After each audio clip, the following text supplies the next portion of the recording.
ವಿಶೇಷವಾಗಿ ನಾವು ಸರ್ಕಾರವನ್ನು ಪ್ರಶ್ನೆ ಮಾಡಬೇಕಾಗಿರ್ತಕ್ಕಂಥದ್ದಷ್ಟೇ. ನೀವು ಏನು ಮೊನ್ನೆ ದಿನ ಒಳ ಮೀಸಲಾತಿಯನ್ನು ಜಾರಿ ಮಾಡಿದ್ದೀರಿ, ಯಾವ ಆಧಾರದಲ್ಲಿ ಮಾಡಿದ್ದೀರಿ ಅಂತಕ್ಕಂಥದ್ದನ್ನು ಕೂಡ ಸ್ಪಷ್ಟಪಡಿಸಬೇಕಾಗುತ್ತೆ. ಯಾವ ವರದಿ ಆಧಾರದಲ್ಲಿ ಮಾಡಿದ್ದೀರಿ? ಸದಾಶಿವ ಆಯೋಗನೋ ನಾಗಮೋಹನ್ ದಾಸ್ ಅವರ ವರದಿ, ಯಾವ ವರದಿ ಅದು?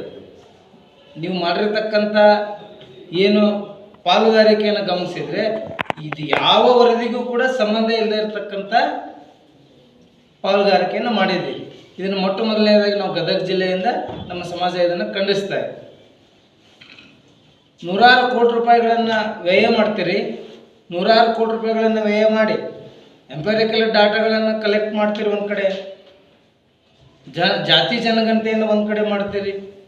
ನಂತರ ಇವ್ಯಾವುಗಳನ್ನು ಲೆಕ್ಕಿಸದೆ ಬಲಾಢ್ಯರ ಒತ್ತಡಕ್ಕೆ ಮಣಿದು ನಿಮ್ಮ ಇಚ್ಛೆಗೆ ಬಂದಂತೆ ನಿಮ್ಮ ರಾಜಕೀಯ ಭವಿಷ್ಯದ ವಿಚಾರವನ್ನು ಗಮನದಲ್ಲಿ ಇಟ್ಕೊಂಡು ಒಳ ಮೀಸಲಾತಿಯನ್ನು ಜಾರಿ ಮಾಡ್ತೀವಿ. ಇದು ಯಾರು ಬೇಕಾಗಿತ್ತು? ನಮ್ಮ ಸಮುದಾಯ ಇದಕ್ಕಾಗಿ ನಮ್ಮ ಹಿರಿಯರು 30-40 ವರ್ಷಗಳ ಹೋರಾಟ ಮಾಡಿದ್ರ? ನಾವೆಲ್ಲ ಪ್ರಶ್ನೆ ಮಾಡ್ತಿದ್ವಿ. ಇವತ್ತು ರಾಜ ಯಾವ ಕಾರಣಕ್ಕಾಗಿ ಇದನ್ನು ಕೊಟ್ಟು ಇವತ್ತು ಊರಿಂದ ಊರಿಗಳಿರ್ತಕ್ಕಂಥ ಅಲೆಮಾರಿಗಳನ್ನು ಕೂಡ ಇವತ್ತು ನೀವು ಮೊದಲೇ ಅವರು ಬೀದಿಯಲ್ಲಿದ್ದಾರೆ ಮತ್ತು ಅವ್ರನ್ನ ಬೀದಿ ಪಾಲು ಮಾಡಿದ್ರು. ಎಲ್ಲಿದೆ ಸಾಮಾಜಿಕ ನ್ಯಾಯ ಈ ರಾಜ್ಯದಲ್ಲಿ? ಕೇವಲ ಮಾದಿಗರಿಗಾಗಿ ಮಾತ್ರ ಹೋರಾಟವನ್ನು ಮಾಡಲಿಲ್ಲ 20-30 ವರ್ಷ.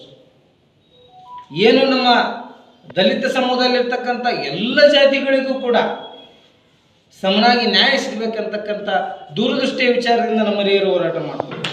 ಆದರೆ ಇದ್ಯಾವುದನ್ನು ಲೆಕ್ಕಿಸದೆ ಸರ್ಕಾರ ಬೇಕಾಬಿಟ್ಟು ತಮ್ಮ ರಾಜಕೀಯ ಲಾಭಕ್ಕೋಸ್ಕರ ಈ ಮೀಸಲಾತಿಯನ್ನು ಜಾರಿ ಮಾಡಿದೆ ಅಂತಕ್ಕಂಥ ವಿಚಾರವನ್ನು ಇಟ್ಕೊಂಡು ಎಲ್ಲಿವರೆಗೂ ಕೂಡ ಈ ಒಳ ಮೀಸಲಾತಿಯಲ್ಲಿ ಅನ್ಯಾಯಕ್ಕೊಳಗಾಗಿರ್ತಕ್ಕಂಥ ಸಮುದಾಯಗಳಿಗೆ ನ್ಯಾಯ ಸಿಗೋದಿಲ್ವೋ ಅಲ್ಲಿವರೆಗೂ ಕೂಡ ನಾವೆಲ್ಲ ಹೋರಾಟ ಮಾಡ್ತೀವಿ ಅಂತಕ್ಕಂಥ ಎಚ್ಚರಿಕೆಯನ್ನು ಈ ಮೂಲಕ ನಾವು ಸರ್ಕಾರಕ್ಕೆ ಕೊಡ ಬಯಸ್ತೀವಿ.